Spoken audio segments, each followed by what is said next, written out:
story about love and loss, a local community that's currently living in ruins by the force of Mother Nature. WNCT's Tamara Scott joins us now with more on the story. Tamara. Definitely.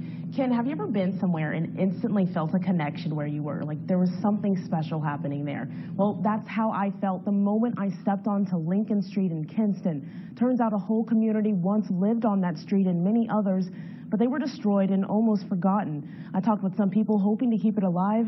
Take a look at Lincoln City. A community of love, a community of compassion, a community where everybody was somebody. You can find history in many places, a library or perhaps a school. But when you want to find history of one of the first successful black communities in Kinston, you visit Lincoln City. It's a place where I belong. I can hear my mother calling. Alton Ray, come on home. Lincoln Street, Oak Street, and University Street was the beginning of Lincoln City. It was a time when Southeast Kinston was rich in industrial jobs and defined by segregation. The area started off small but soon grew into miles of schools, churches, and neighborhood markets for African Americans. Eartha Mumford grew up here. She showed us around of what's left today. But this used to be our meeting place. Want a penny piece of candy, Tootsie Roll squirrel nut? You could come right here. Each family, I could do something wrong.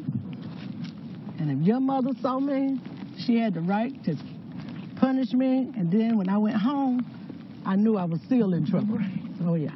That's the type of neighborhood it was when you can discipline children back then. But if you visit Lincoln City these days, you won't find the same bliss. It was flooded by flood in 1999 when people lost everything. It was good in a way and bad in another. It was good that it pushed people to another level in life, but then it was bad for those that couldn't start over. There was houses all the way down. All are gone now, all but one. Mary Merle has lived here for decades. She's seen the good. It was nice. It was really good up until a few years ago. And the bad. And the flood came. And the flood, people moved and sold out, and I'm still here. In a place where now all you see are barricades, roads that lead to nowhere, and the skeleton of a once thriving community. Trees, you know what I'm saying? The curbs is growing, trees in the curb, you know, in the streets and everything. You know, it's just, you can't tell what nothing is back there no more. Merle's daughter, Kathy, still finds herself upset at what her community is today. It just sits back because I think sometimes people just don't care. They don't care. You know, they look out for their kind to be really and straight up about it because something should have been done way before then. But don't think for a second that means she believes hope is lost. Why are you so passionate about keeping Lincoln City alive? Because it's our legacy. It's history. It's one of the first places that I know of where black people or African Americans or whoever you want to call us have come together and maintained and kept what they had.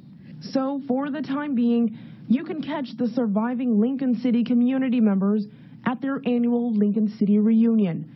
It's part of the reason why people like Kathy, Mary, and Eartha believe there's still hope for this piece of Kinston history.